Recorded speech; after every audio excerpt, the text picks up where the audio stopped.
100 वर्षों के बाद भी रानी चित्रा अभी तक जवान और खूबसूरत थी। विवाह के अगले ही दिन विवाह करने वाला फिर कभी दिखाई नहीं देता था। क्या अब था रानी की उम्र का रहस्य। कभी कभी कुछ बातें इंसान की समझ में से बहुत दूर होती है।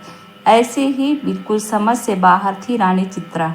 रानी चित्रा किसी से बाहर थी। रानी चित्रा किसी चमत्कार से कम नहीं थी। कारण था रानी की सुंदरता। कहते थे रानी ने उम्र को बंदी बना लिया है। रानी 100 वर्ष की हो गई थी, लेकिन अभी भी 25 वर्ष की भांति जवान और खूबसूरत थी। विश्वास के परे था, इसलिए तो लोग चमत्कार कहते थे। रानी एक विशाल साम्राज्य की रानी थी। कहना था कि उसे अमरता का वरदान है। समय समय पर कई तरह के कयास लगाए रानी के लिए लगाए जाते थे। मानना था कि रानी के पास ऐसी कई शक्तियां हैं जिससे वो अभी तक युवावस्था में ही है। रहस्यमयी होने के कारण रानी का सम्मान और उससे डरना स्वाभाविक था। रानी की आभा देखते ही बनती थी। भरी सभा में जब रानी वो आती थी तब उसकी सुंदरता को देख लोग आश्चर्य से भर जाते थे। एक विशाल सिंहासन पर वो बैठती थी और स्वर्ण दलित वस्त्र रानी के जुड़े में विशेष गुलाब होते थे। लोगों का मानना था कि वो गुलाब भी नहीं मुरझाते हैं। रानी सुंदर थी और ऊपर से हमेशा जवान रहने वाली रानी कौन नहीं चाहेगा। इसलिए रानी पर मोहित होने वाले राजकुमारों की कोई कमी नहीं होती थी। लेकिन रानी के यह रहस्य ही नहीं बल्कि एक रहस्य और था कि अब तक रानी कई बार विवाह कर चुकी है, लेकिन रानी के विवाह ज़्यादा नहीं टिकते। पहली रात के बाद ही रानी जिससे भी विवाह करती वो फिर नजर नहीं आता। एक रहस्य से भरी रानी और रानी की इतनी रहस्यमयी बातें पता होने के बाद भी रानी के ऊपर मिटने वालों की कमी नहीं थी। एक अजीब सम्मोहन था जो सबको उसकी ओर खींचता था। जिज्ञासावश ही कई रानी का होना चाहता था कि आखिर रानी के पास ऐसा क्या है जिससे वो 100 वर्षों बाद भी अभी तक ज्यों की त्यों बनी है। पड़ोसी राज्य के एक युवा राजकुमार अब रानी पर मोहित हो गया। रानी को प्रस्ताव दिया कि वो उनसे विवाह करना चाहता है। बड़ा बहादुर था। कई दिनों के बाद उसने यह निर्णय लिया था। रानी को मिलने वो सभा में आया। लेकिन रानी ने कहा कि मुझसे विवाह क्यों करना चाहते हो। राजकुमार ने बोला, ना करने की एक वजह आप बता दीजिए। हमेशा युवा और इतना रहस्य, इसे मैं अपनाना चाहता हूँ। रानी ने कहा कि क्या तुम्हें पता है बड़ी बड़ी बातें करने वाले मर्द पहली रात ही राजमहल छोड़कर भाग जाते हैं। राजकुमार बोला कि वो भागने वालों में से नहीं है। रानी बोली, हमने यह दावे पहले भी सुने हैं, लेकिन जिस आश्चर्य को देखने वो आते हैं उसे देखने के बाद किसी को दिखाई नहीं देते हैं।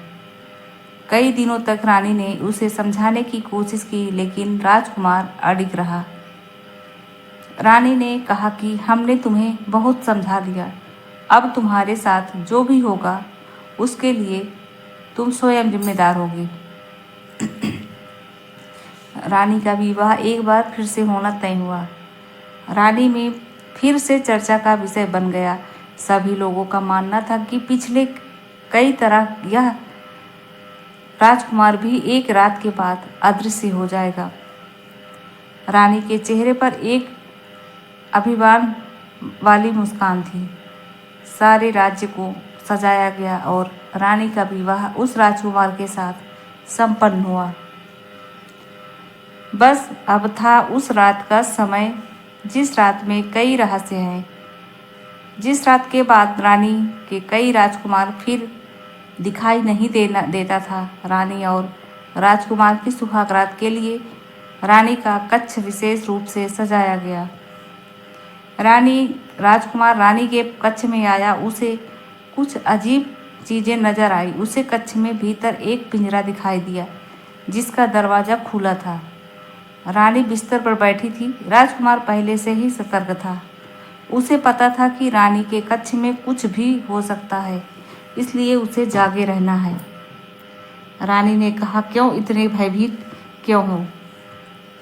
आज हमारी सुहाग रात है। रानी खड़ी होकर राजकुमार के पास आ गई। रानी उसे पिंजरे के मुंह के पास ले आई। रानी ने अब राजकुमार की आंखों में देखना शुरू किया। राजकुमार रानी की सुंदरता पर मोहित हो गया, उसकी बड़ी बड़ी आंखों में खो गया। राजकुमार ने रानी के बाल खोलना चाहा, उसके जूड़े को हाथ लगाया और उसमें लगे गुलाब के फूलों को निकालना चाहा। रानी डर गई और तुरंत ही राजकुमार का हाथ पकड़ लिया। रानी को डरते देखकर राजकुमार रुका, फिर सोचा, हो न हो इसमें ही कुछ राज है। उसे पता चल गया था कि इन फूलों में कुछ रहस्य है। रानी के मना करने पर वो उस समय रुक गया, लेकिन उसके मन में यही था कि अब उसे इन फूलों को निकालना है। राजकुमार ने रानी को थोड़ी देर सहलाया, फिर एकदम से उसके गुलाब को जूड़े से निकाल दिया। रानी जोर से चिल्लाई, कहा था उसे मत छूना। एक गुलाब निकलते ही रानी कुछ वर्ष अधिक आयु की हो गई। रानी अब गुस्से से लाल हो गई। राजकुमार बोला, अच्छा तो यह है तुम्हारी आयु का रहस्य।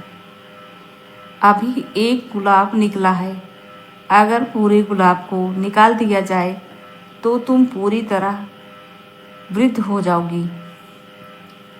राजकुमार बोला, मैं तुम्हारा पति हूँ, मुझे अभी भी तुम बता सकती हो आखिर यह गुलाब क्या है और तुम्हें कहाँ से प्राप्त हुए हैं। रानी डरी और राजकुमार के पास आई, बोली कि अगर तुम मुझे यह गुलाब दे दो तो मैं तुम्हें सच बता दूंगी।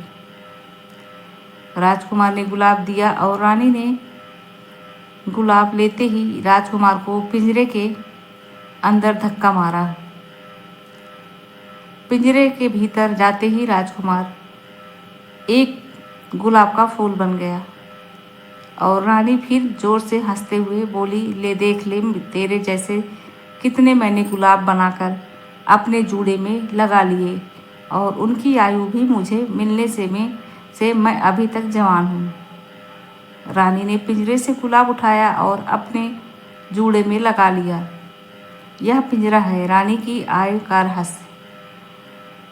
रानी फिर सुबह सभा में गई और इस बार फिर राजकुमार रात के बाद दिखाई नहीं दिया, लेकिन रानी के जूड़े में एक फूल और जुड़ गया था।